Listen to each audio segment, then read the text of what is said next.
Hello, and welcome to the month of Spooky 2023.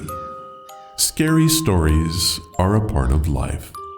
We've been telling them since the dawn of man over campfires, radio broadcasts, television, and these days, social media. They remind us of our own mortality, get our adrenaline going, and send chills through our bodies that, well, we just can't explain. During this month, you can expect the unexpected, hear the unbelievable, and witness stories that will stretch your imagination. Why? Because that is what we do here at Ron's Amazing Stories. So settle in for the spooky and be prepared to be taken away from today.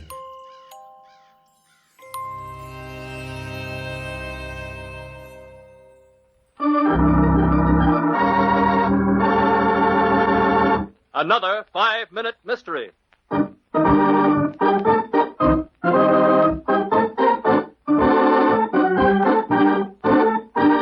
This 5-minute... Ron. Wow, you're cutting me off again? Well, I had to tell you that we have a Halloween story sent in by Rhonda Elliott from San Antonio. Great, but can't that wait until later? She is 12. Okay. I really think you should read it now. Right now? Yes. Okay.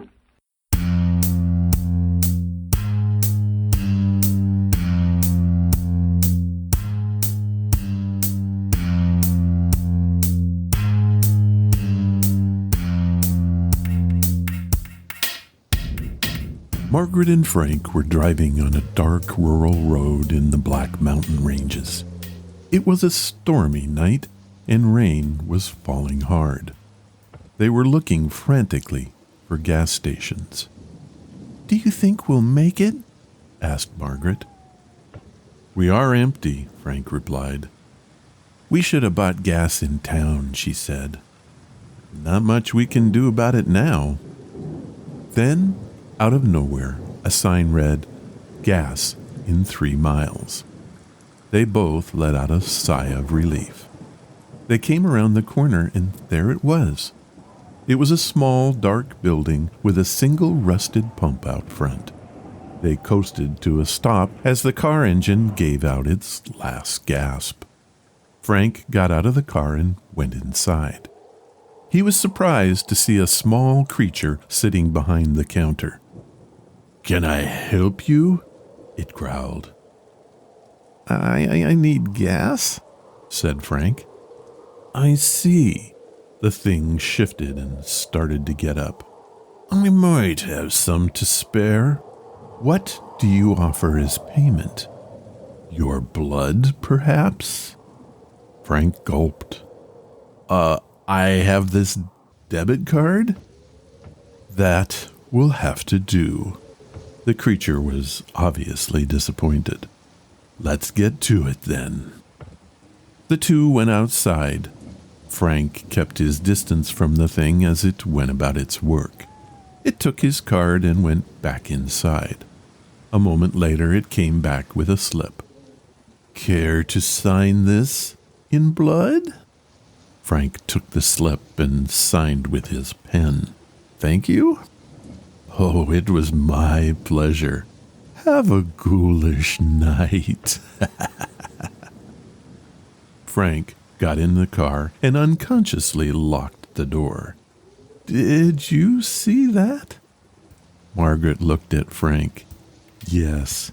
What an amazing costume he had. Now, let's get moving or we're going to be late for the Halloween party."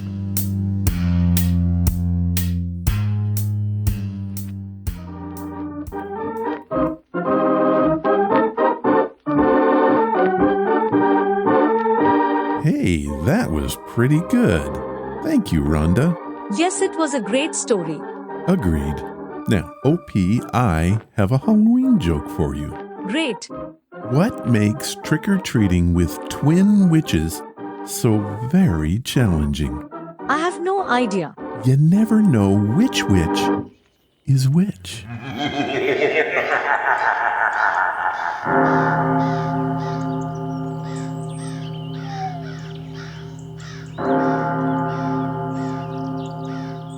Hello, and welcome to the podcast. First, I want to say thank you and job well done to Rhonda for sharing her story with us. It was really good.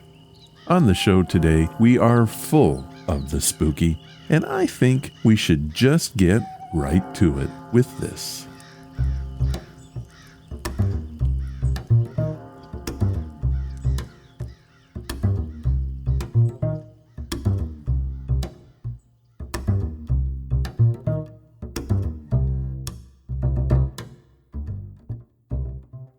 Today's podcast is brought to you by Audible. Get a free audiobook and a 30-day free trial at audibletrial.com/Ron's Amazing Stories. Audible has sponsored the show now since July of 2019. We have reviewed more than 140 audiobooks, and the list keeps growing. Did you know that Audible has over 200,000 books available? And a lot of those are included in the free catalog. Audible is amazing, and it is the perfect companion to Ron's Amazing Stories. If you like this podcast, you're going to love Audible. So what am I listening to? Ghosts, Goblins, Murder, and Madness. 20 Tales of Halloween, edited by Rebecca Rowland, narrated by Kyle Walton. Now you might be asking, what? Another anthology of scary stories? Yeah, but not really. There are some of the most frightening tales I've ever heard. They go places few would tread and even fewer have taken. Here's the promo from the book. It is from a story titled Alone on Halloween. I can't breathe. My chest feels tight, like someone or something is sitting on it. Everything is so dark, I don't know where I am. Finally, I draw in a ragged breath and gag. The air smells of rot, and I can taste it on my tongue. It's foul. I can barely stretch my arms out in front of myself. I feel like a trapped T-Rex with miniature arms. I quickly scold myself. Now, Nina, this is not the time to be flippant or crack jokes. You have no idea where you are. Feeling just above me, my fingers make contact with something soft, almost velvety, but it's hard. I can't move my arms to see if the hardness covers my whole body, but a jerk of my foot tells me that it probably does. As much as I don't want to, I take another deep breath because I need to survive. I need to figure out where the hell I am and how I got here. My head aches. In complete blackness, I start scratching at the velvety stuff, trying to pull at it. What was I doing before this? What's the last thing I remember? I lay there in the darkness and try to think, but everything is so fuzzy. I remember wine and music. There was dancing, too, I think. Was I at a party? I can't think. Something's not right. I'm not right. My skin feels too tight and my head feels like someone is hammering away inside my skull. I can't stay here. I don't even know where here is. I remember him. He's on the periphery of my memory, holding out a hand. Did we dance together? I think it was a Halloween ball. New Orleans. I remember the flicker of candles from inside a twisted pumpkin face. I know him. I know him. He was handsome. I feel admiration when I try to think of him. He looked smart in that navy suit of his, with wide shoulders and a strong body. But when I try to recall his face, all I see is a blur. Cinnamon. He smelled like cinnamon. It was a strong scent, masking something else. A chemical fragrance. It lingers here even now. It smells like bleach. Fear. I was afraid of something. He drew me in with his looks and his charm, but then I was frightened. I can't think clearly. My head hurts so bad it feels like my brain has been scrambled with a whisk. With a tearing noise that fills the small space, I manage to rip away the fabric. I clutch at it for a moment. What happened to me? Ghosts, Goblins, Murder, and Madness feature 20 stories hailing from 5 different countries and 10 states. One of them is certain to strike a chord with any horror aficionado. Devil's Night, Day of the Dead, and Halloween have been celebrated around the world in one form or another, beginning with the ancient Celts more than 2,000 years ago. For some revelers, it's a time for guising or dressing up in elaborate costumes. For others, it's time for practical jokes and mischief. For some, it's a reverent occasion to acknowledge the thin line between earth and the spirit world. In this same vein, the stories in this collection provide a wide-angle lens at what compromises the unique expanse of horror fiction today. From hobgoblins and apparitions, to haunted dwellings and cursed possessions, to good intentions gone awry and evil ones turned on the perpetrator. These 20 tales will unsettle, frighten, tickle, caution, and in the end, listeners may take heed before ever going again to accompany their children trick-or-treating. Here are just a few of the story titles you're gonna hear. Asking for It, The Boatman's Rhyme, Dear Dead Jenny, The Hermit of Singer's Creek, and many, many more. Now, if that appeals to you, head to audibletrial.com/Ron's Amazing Stories, and you can have Ghosts, Goblins, Murder, and Madness for free. Here's what Audible has set up for us. They are offering a free audiobook and 30 days to give you the opportunity to check out their service. This also grants you access to the included catalog, which is updated constantly with new titles.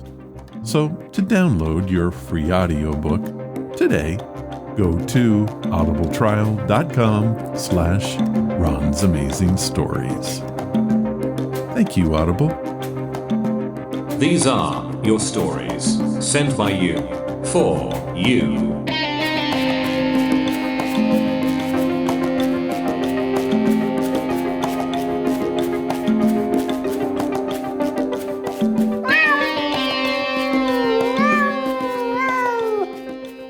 If you haven't figured it out yet, our theme for your stories this time is the cat.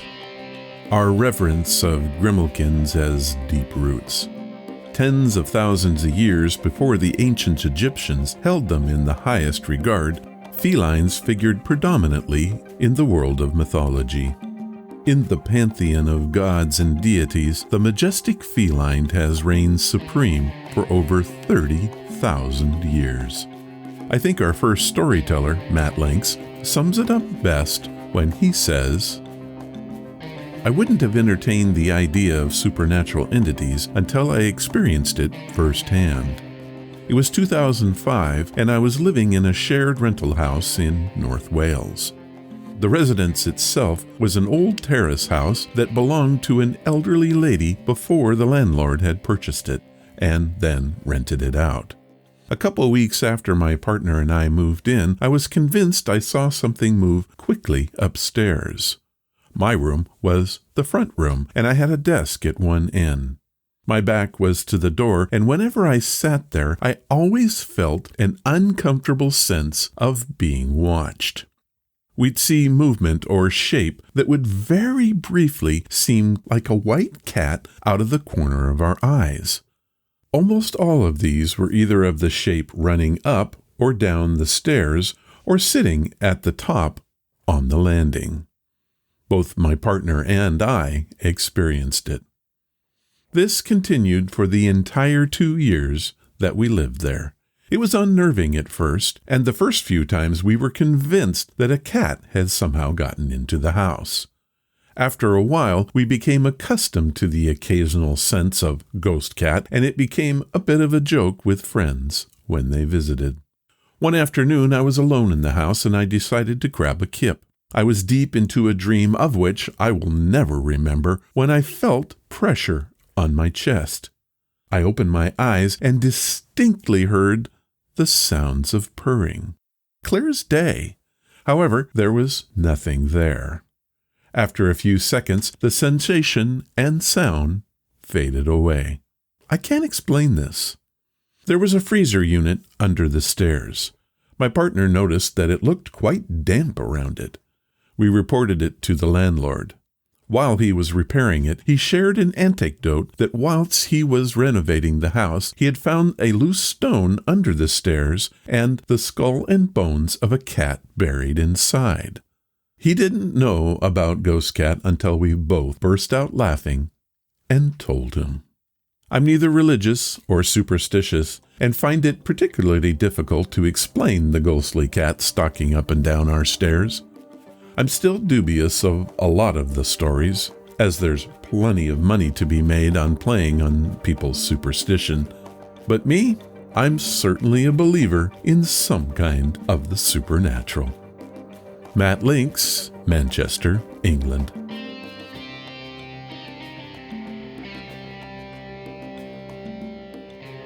I love it when we get stories from the UK.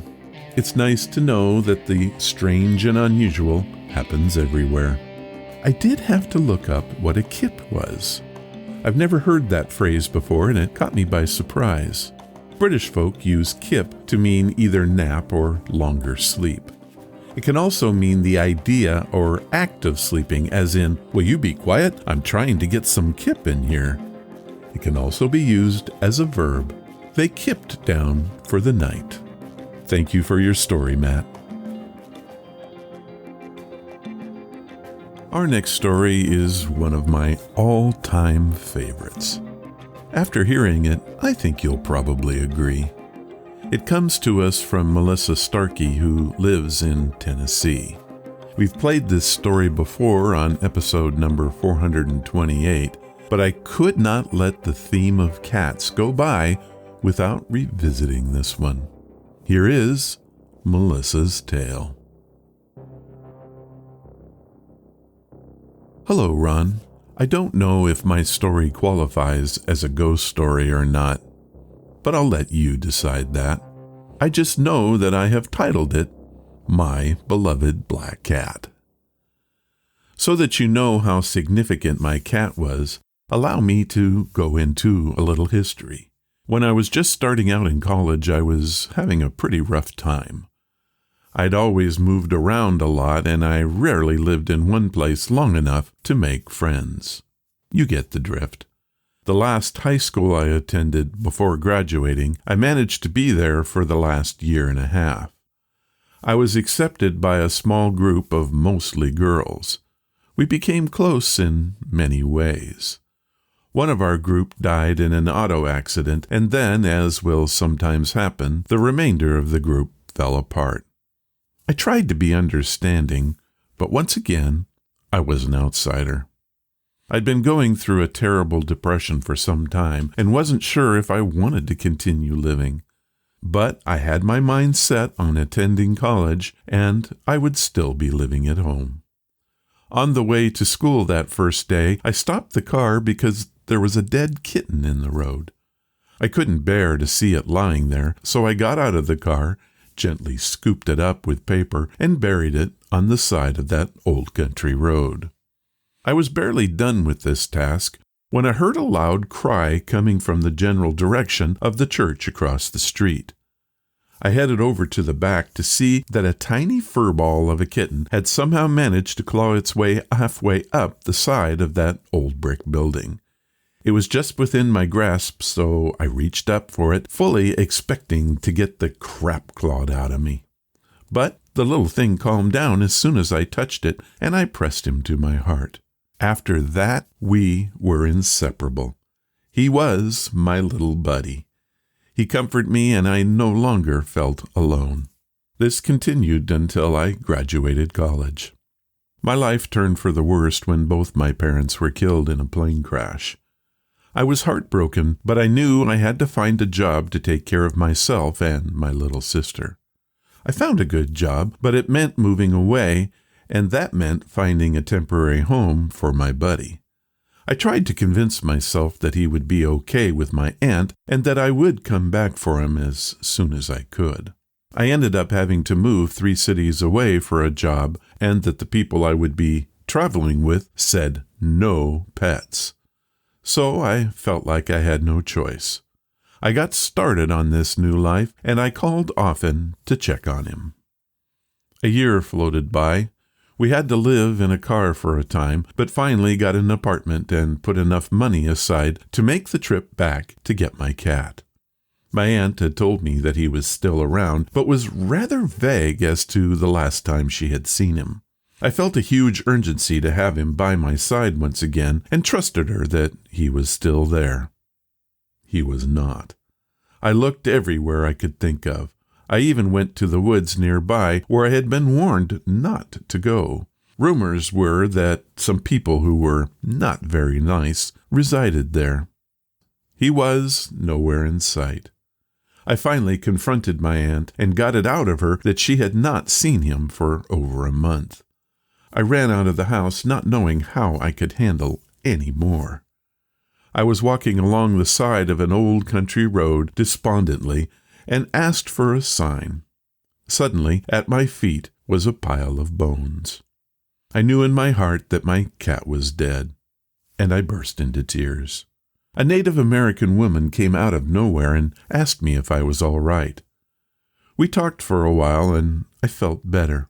She suggested that I pay a visit to the Pinson Mounds. The Pinson Mounds is a Native American Indian site right outside of Jackson, Tennessee. I had heard of the place and even visited there before. I knew that there had been a lot of paranormal activity that had been reportedly seen there. I didn't question why she thought I should go. I simply agreed and went alone. The mounds were beautiful that day, as they usually were out there. There is a winding staircase that goes up to the top of the mound in the front. Oddly, neither one of my parents would ever step foot on it. When we visited, my sister and I would always go to the top, while Mom and Dad would stand waiting at the bottom for us. I made the climb up that mound, thinking of my buddy all the way. As I stared down from the top of that mound, I began to cry. I just wanted to see my cat again. Nothing happened. Not that I really expected it to, but I had hoped. There was a gentle breeze that swept over my face as if in answer to my plea, but I wasn't sure I really believed that. I drove back to my aunt's place in silence. She was waiting for me and had lunch ready. I was sitting there for about an hour when I heard her scream at me, "Come quick! Come quick! Your cat is here!" I was so happy I raced towards the living room from the kitchen to see a black cat on the couch. But not my black cat. This cat was much smaller and female. My aunt continued saying the same thing, but I rolled my eyes and sat down on the couch just a little more than frustrated. Then this stray, who I'd never seen before, came up and rubbed her teeth against the side of my hand, then gently nipped me, just like my cat had always done. My aunt was beaming. "I told you!" I was not convinced at all. Like, seriously, what was she talking about? But as I continued to pet the cat, she looked directly into my eyes, and I was like, how can this be? This is when things got strange. I quickly decided that I would take her with me, and with that thought I began to feel happy. The cat glanced at me approvingly and rubbed up against me again. We sat in happy silence for about 20 minutes until I started noticing something very odd. The cat's ghost seemed to be rising out of its body. This spirit was too big for the body that it was coming out of. I glanced at my aunt in confusion, and she confirmed that she saw the same thing. There seemed to be a struggle, as if Buddy's spirit was trying to stay in the body of that little cat a while longer. Suddenly, the two cats separated, and the stray immediately attacked me and ran for the door, clawing to get out. We could both still clearly see my deceased cat spirit there, looking at us. I kept talking to him until he slowly faded away, until neither one of us could see him anymore. I was sad again, but I no longer felt that same kind of sadness. My aunt ended up befriending the stray, and she's still with her today. She named her Miracle. As I buckled myself into the rental car to make my way back to my new home, I heard a purring in my ear and felt gentle pressure on my shoulder. I knew then my cat was coming home with me. Melissa Starkey, Tennessee. What an amazing story, Melissa. I remember editing this story, and I can't tell you how many chills I felt during the process. I can't thank you enough for sharing this. As a cat lover myself, I think I can fully understand how you felt. Those are your stories for this time. If you have a story that you want to share, like Melissa did, head to the main website at ronsamazingstories.com and click on the story submission banner. And please remember to name your tale and to tell me where you're from. And remember, when you tell your story, you're making it our story.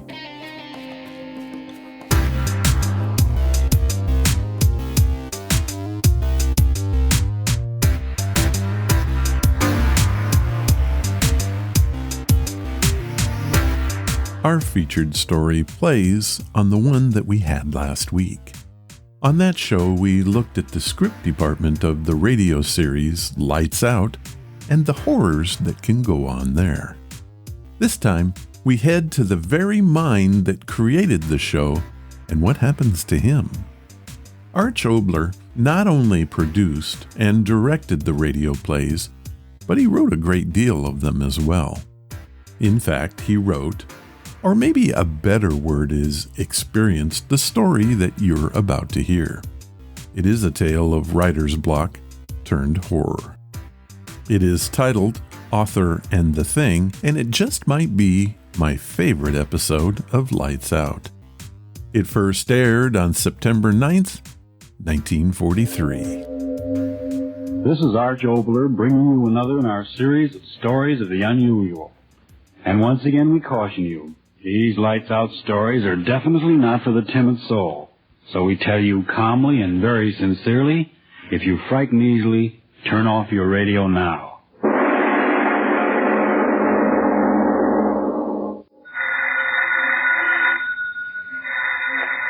Miss Goddard, answer the phone, please.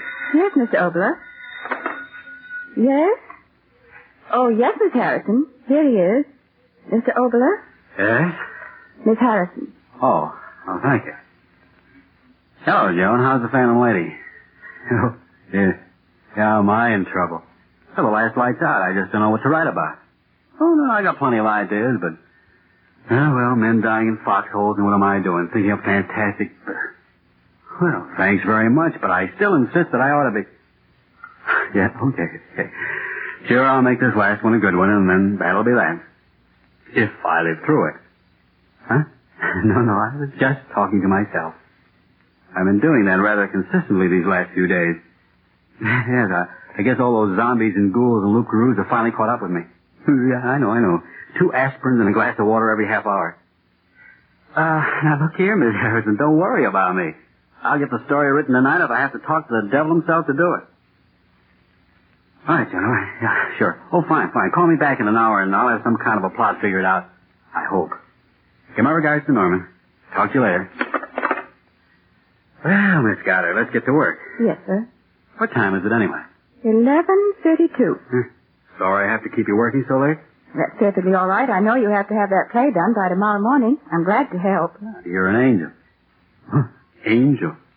That's a strange word to use here in this room where I've thought up so many demons and monsters. Tell me, or maybe you won't want to tell me. What, Mr. Oboler? Working with me on these Lights Out plays, do you ever get frightened? Well... You do, don't you? Yes, I do get frightened many times. There was a time I'd have found that very amusing, but not tonight. Is there something wrong, Mr. Oboler? I don't know. Tell me, did you ever sit alone in a room at night and have a premonition? Suddenly get the feeling that somewhere in the house, perhaps in the darkness in the next room, something was waiting, something of malignancy and evil? What's the matter with me? If I keep on talking like this, they'll be using me as Exhibit X in a psychopathic ward. Come on, let's get to work. Yes, sir. Let me see. We'll start out next week's play with the regular lights out opening. Lights out everybody. Chimes. Later thing you think. Gong. First character is named Hellman. Call him Hellman. Jack Hellman. H-E-L-M-A-N. 2 L's. Got that? Mm-hmm. He commits a murder and he, Oh, what's the use? I can't write another one of these things. Ghosts and groans and blood. I tell you, I can't do it. I can't do it. Mr. Oboler. I'm sorry. Look here, Miss Goddard. You better run along. But aren't we going No, to... I just can't write any more tonight. But the cast, they'll be standing by. The rehearsal. Devil with the rehearsal. I'm not going to go insane writing these things for anybody. Now run along, please. Try to get some rest, and if you come back early in the morning, we'll see what we can do. Just as you say. Are you sure you're all right? Please go. All right. Good night. Good night. What's come over me anyway?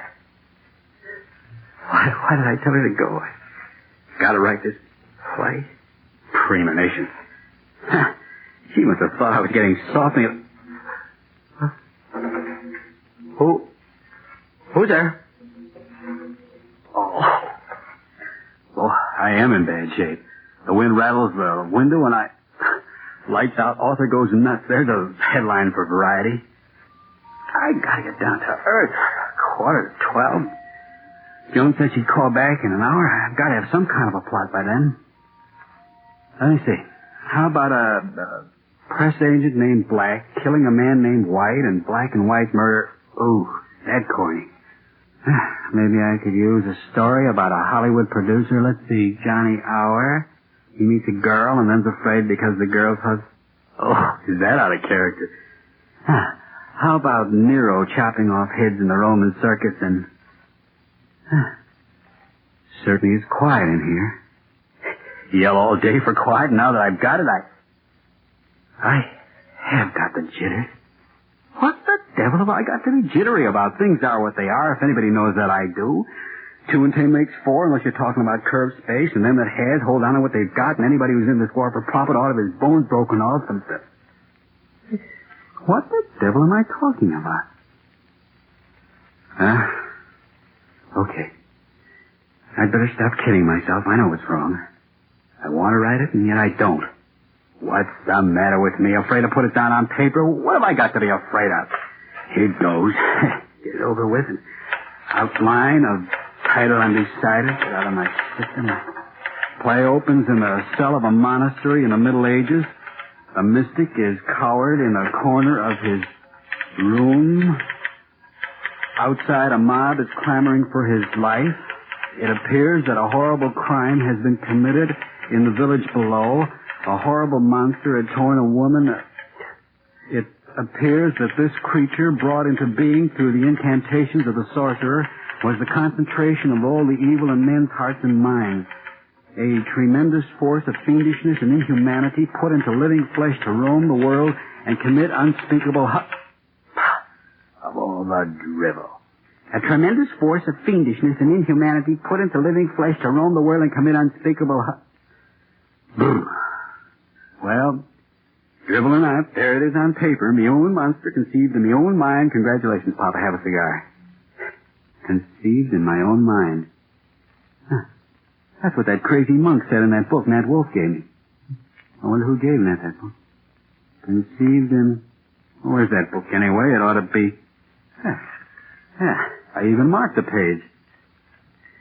And I say unto thee that if thou shalt be evil and do evil and think evil, and let thy mind rest upon this evilness in the light of day and in the darkness of night for 7 days and 7 nights, there may come into being a thing of evil, and it shall take the form of the evilness of thy thought. Written by a half-starved mystic more than 10 centuries ago, and I...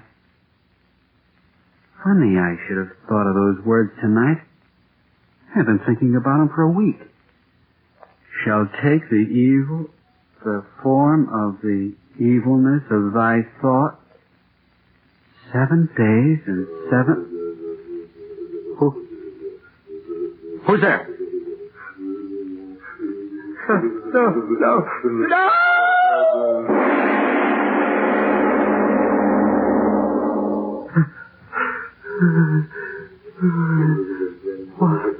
What the...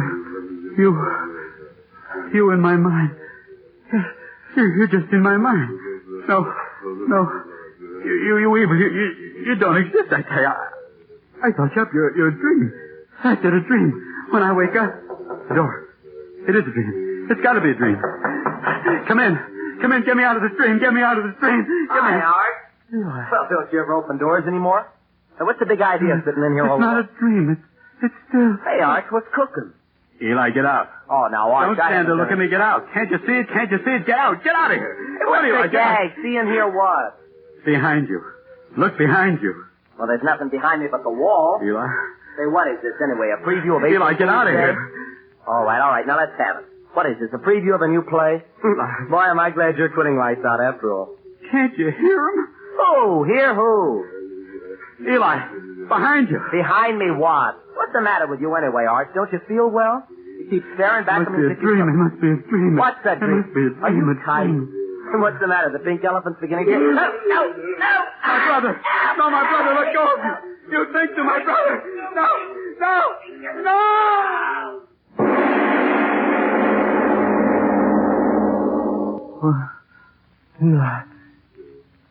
Eli? Oh, no. Eli. Operator, please. Send police right away, my brother. Please, send police. My brother. How much time we got to go on this shift yet, yo? Oh, hold it. Here comes Frank Sinatra again. Squad 39 and 48. Go to Ventura and Redwood. Drunk, making a disturbance. Claims his brother ate by a monster. Squad 39 and 48. Go to Ventura and Redwood. Drunk claims brother is off by a thing. ALPD signing out.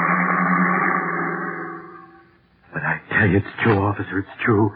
My own brother, I saw it with my own eyes. All right. So you thought. Now take it easy, young fella. You're in a bad shape. I tell you, I'm not drunk. I'm as sober as you are. Now, don't get funny. You thick-headed fool. Look, it's there behind you. What? The thing, the monster. Look at it, please. My brother. Oh, I've heard of them seeing snakes and pink elephants, but this is the first one I've seen this bad off, eh, Joe? Oh, you never can tell in the valley. There, the two of you. Can't you see him?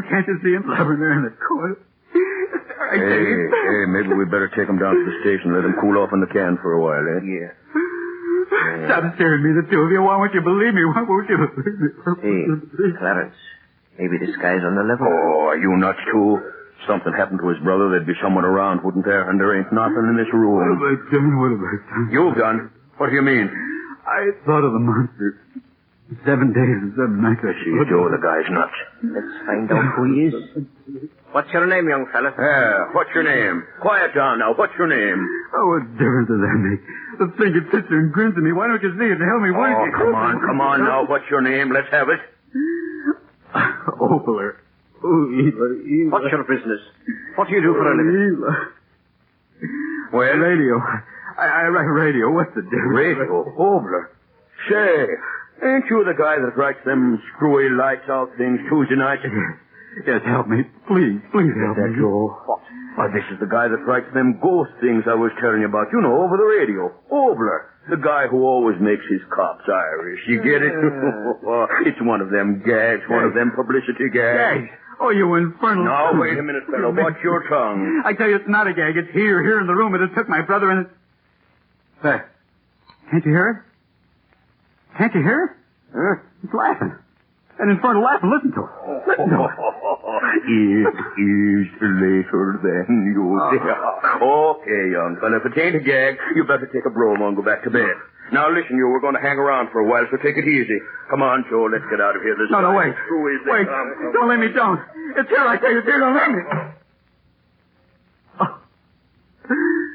What'll I do? I gotta get out of here. Yeah. That's it. I've got to get out of here and find someone who'll believe me. What?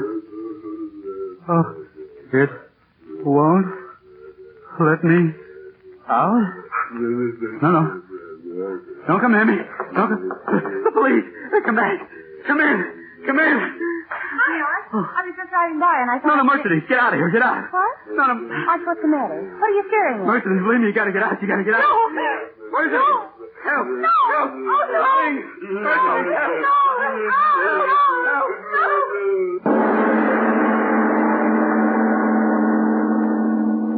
Oh, no. Oh, no. Oh, no. Hey, what's going on here? Didn't we tell you to go to bed? Is that the way to act? We heard you screaming all the way down in the... Oh, no. Where did she come from? Her corn. Give me a gun. Huh? That thing in the corner there. Won't you look at it? Won't you believe me? Give me that gun. Get away from me. The gun, I'll shoot it. I'll shoot it. No, stand where you are. Stand where you are. Let you have a slug. Huh? You got it coming to you, that girl. They'll burn you for it as sure as my name's Clarence McMinzer. And I'd like to be the guy that pulls the switch.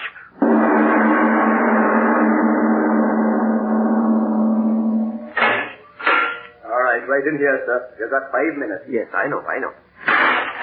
Oh, Mr. Gang. I've been waiting for you. Got here as soon as I could. Looks bad, Oboler. Very bad. What do you mean? I didn't do anything. I tell you I didn't. Oh, yes. I know. But, Oboler, you can't do a thing like that and just walk away from it. Well, I've explained it to you. I've explained it to everyone 100 times, 1,000 times. Won't anyone believe me? Now, look here, Arch. I'm your attorney. I want to help you. A great number of people want to help you, and we certainly can't do a thing unless you cooperate. Yes, that's what I said, cooperate. What do you want me to do? Tell the truth. The whole truth. Well, I told you. Yes, I know what you've told me. A horrible thing that you conceived in your mind came to life and did a number of peculiar things. But, see here, surely you don't think that even the most stupid jury on earth is going to believe that nonsense? You don't believe me?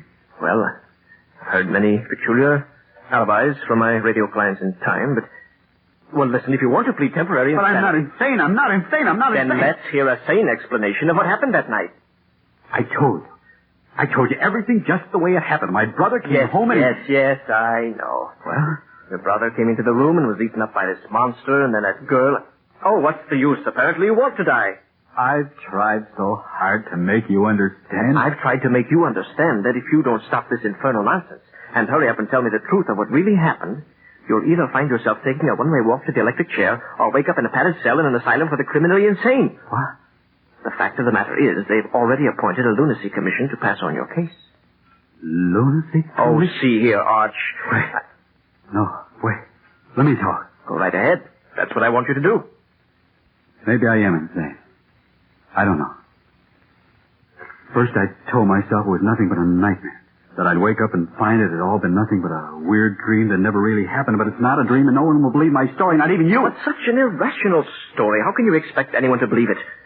Now, take that part about your brother being devoured alive by this monster. It happened. It happened just as I said it happened. It's common knowledge that your brother is pre-induction vacationing up north with your mother. He came back. You mean they are coming back. I sent your brother a wire to come back and bring your mother home at once. They ought to be here today. My brother's dead. Well, that's your preposterous story. This monster who's supposed to have committed all these crimes. Where is he? Where did he come from? Where has he gone to? I don't know. Did the police see him? No. Did anyone see him? No. Oh, Arch, if you're going to think up an alibi to save yourself, for heaven's sake, think up a better one than that one. I'm not trying to think up alibis. I'm just trying to explain what happened to you and maybe to myself. I haven't believed much during my life, except perhaps that somewhere there was a power that went beyond life and death. What happened to me isn't explainable in any terms that you and I... But, Mr. Gang, I tell you it did happen. I thought of a monster for 7 days and 7 nights in my own mind. And like that prophet of the Middle Ages warned, the evil thing came to life, and yet only I could see it and hear it. And do you see and hear it now? No. That's what I can't quite understand. Perhaps the horrible thing only has life when I think about it intensely. That's it. It only has life when my thoughts give it life. Like an idea. Don't you see, Mr. Gang? Like an idea only exists when you think of it. Your thought gives it life. And that's the way it is with that terrible thing. Listen. Listen. Do you hear him? There he is in the corner. What? I tell you, he's there. Don't you hear it? Blubbering and slobbering. I see it now. I see it. You think? I'm not afraid of you anymore. You hear me? I'm not afraid. I'll kill you. Over! God! Help! God! I'll kill you. He's gone insane.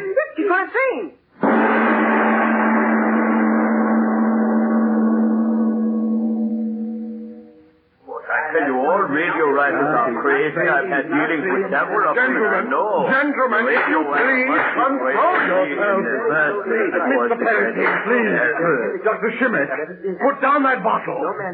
Are we a lunacy commission or lunatics? And you too, Mr.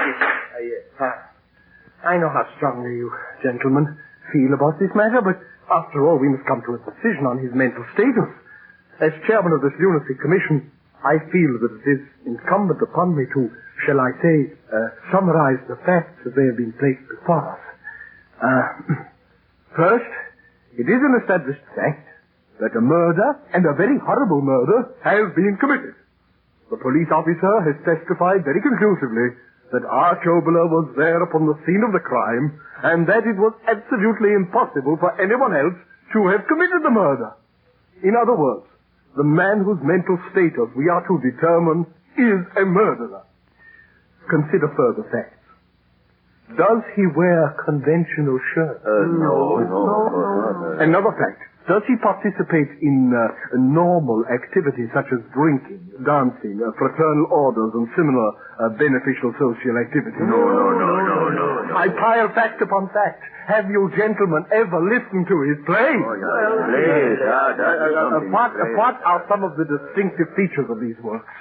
Voices. Strange voices. Whispering voices. Note that, gentlemen, always whispering voices. Voices. Gentlemen, I am of the firm opinion that we are dealing with a very definite case of dementia praecox in its paranoidal form.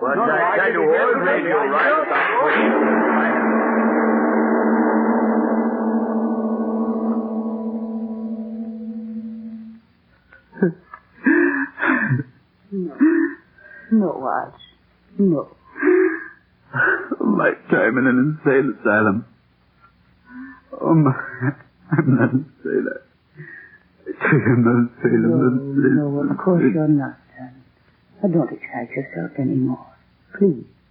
But it makes me go. If there was only some way I could make them see the thing as I see it. Mother, you believe what I told you, don't you? Yes, dear, of course I do. If Eli would only get back. Eli? But I told you Eli would...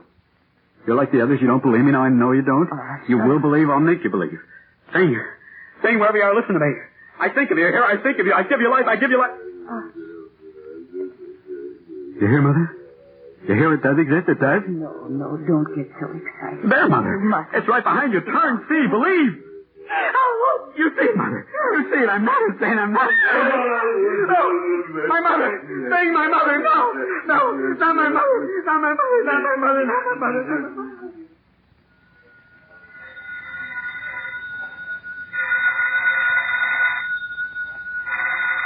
All right. Hello. Oh, yes, John. Midnight already? Yeah, I've been sitting here very comfortably, and I finally thought up the plot line, and believe me, it's quite a brainstorm. I die. Sure, it's my final broadcast, so why not? No, I'm not gagging. Listen to me. You know, it's all about a monster that I conceived in my own little-bitty mind, and it comes to life. Honestly, I haven't had a Coke in hours. It's going to be one of those, crazy stories inside of a story. Now listen. The way I've got it figured out is this. Now, I'm supposed to be sitting here thinking of this horrible monster, and suddenly I turn around and there it is, see? And my young brother comes in, and this monster eats him up alive, and then Mercy McCambridge comes in, and she... Wait a minute, Joan. Hold it for a minute. I think someone came in. I imagine it's Bernie. I'll see who...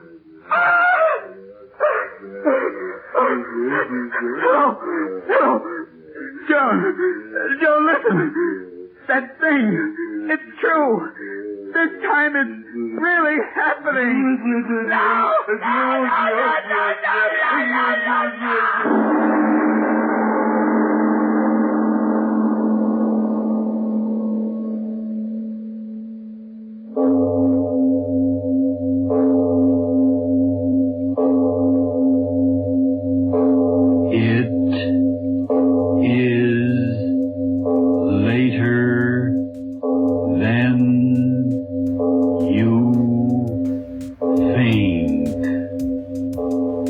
Well, what can you say about that one?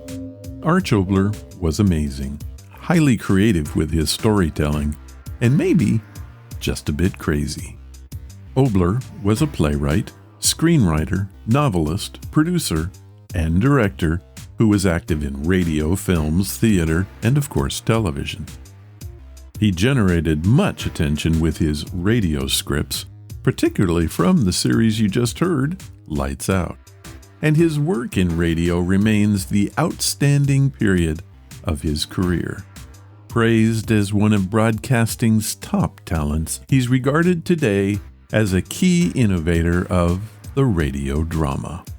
Oboler's personality and ego were larger than life. Few people will argue that when it comes to Arch Oboler.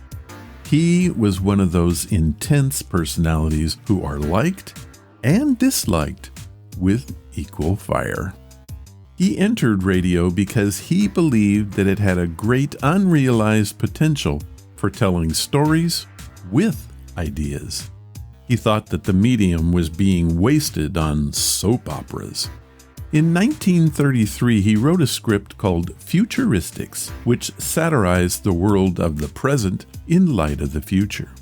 NBC bought Oboler's script and broadcast it from their new futuristic headquarters in New York City, Radio City. The broadcast was a huge success, and it set the stage for Oboler's future run-ins with broadcasters. In the play, one of Oboler's characters lampoons the slogan of an American tobacco product. At the time, making fun of cigarette commercials was very taboo. He was a man on the mission, and because of him, we have more stories than soap operas. Thank you, Mr. Oboler.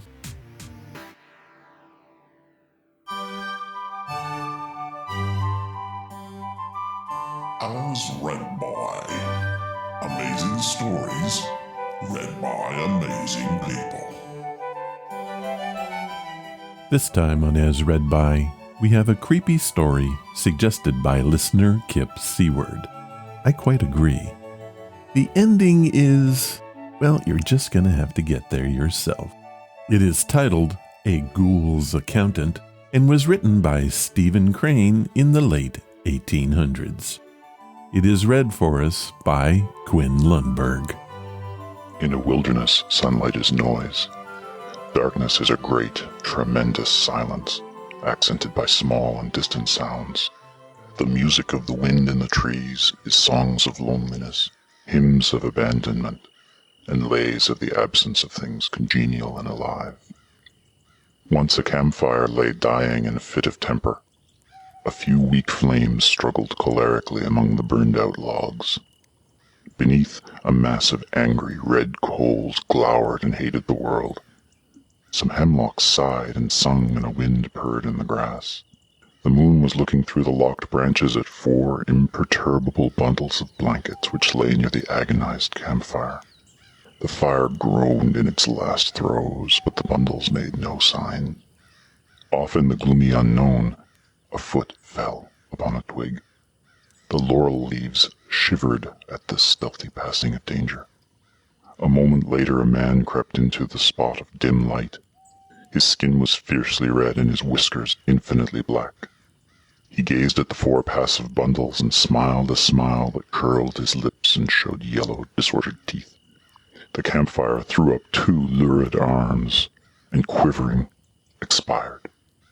The voices of the trees grew hoarse and frightened. The bundles were stolid.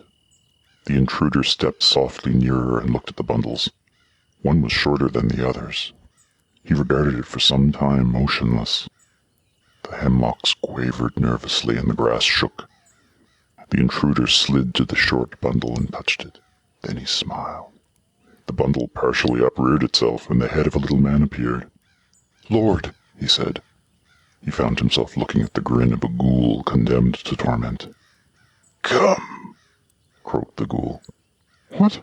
said the little man. He began to feel his flesh slide to and fro on his bones as he looked into this smile. "Come," croaked the ghoul. "What?" the little man whimpered. He grew gray and could not move his legs. The ghoul lifted a 3-pronged pickerel spear and flashed it near the little man's throat.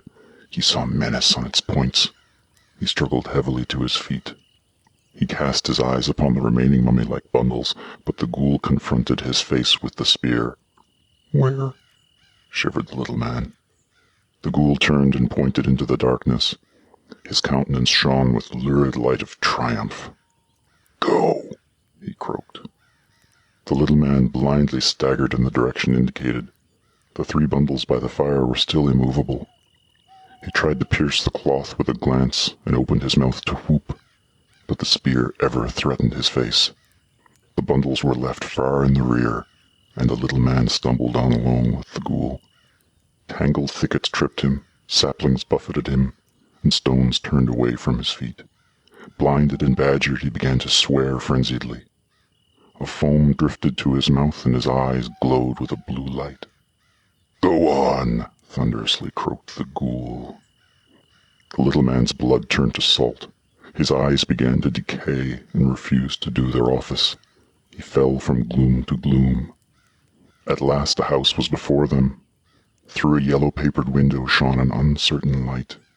The ghoul conducted his prisoner to the uneven threshold and kicked the decrepit door. It swung groaning back, and he dragged the little man into a room. A soiled oil lamp gave a feeble light that turned the pine-board walls and furniture a dull orange. Before a table sat a wild grey man. The ghoul threw his victim upon a chair and went and stood by the man. They regarded the little man with eyes that made wheels revolve in his soul. He cast a dazed glance about the room, and saw vaguely that it was disheveled as from a terrific scuffle. Chairs lay shattered, and dishes in the cupboard were ground to pieces. Destruction had been present. There were moments of silence. The ghoul and the wild grey man contemplated their victim. A throe of fear passed over him, and he sank limp in his chair. His eyes swept feverishly over the faces of his tormentors. At last the ghoul spoke. "Well," he said to the wild grey man. The other cleared his throat and stood up. "Stranger," he said suddenly, "how much is 33 bushels of potatoes at 64.5 a bushel?" The ghoul leaned forward to catch the reply. The wild grey man straightened his figure and listened. A fierce light shone on their faces. Their breaths came swiftly. The little man wriggled his legs in agony. 21, no, 2, 6, quick, hissed the ghoul hoarsely. $21.28.5, laboriously stuttered the little man. The ghoul gave a tremendous howl. "There, Tom Jones, darn ya," he yelled. "What did I tell you? Hey, ain't I right? See? Didn't I tell you that?" The wild grey man's body shook. He was delivered of a frightful roar. He sprang forward and kicked the little man out of the door. Not the ending you were expecting, I'm sure. That story was written by Stephen Crane, best known for the novel The Red Badge of Courage. That work introduced the reading world to Crane's striking prose, mix of impressionism, naturalism, and symbolism.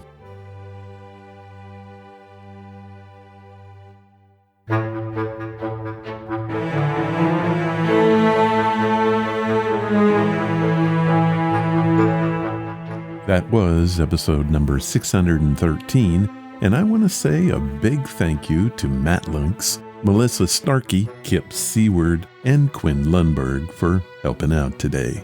Without you, this wouldn't have happened. If you want to follow the podcast or the blog, head to ronsamazingstories.com. There you will find any of the links I mentioned and how to contact us. Do you want to help the show? The best thing you can do is to tell your friends all about it, and please leave reviews or feedback wherever you listen. Clicking that follow or like button helps us grow. Thank you for listening, and I hope you come again to find out what are Ron's Amazing Stories.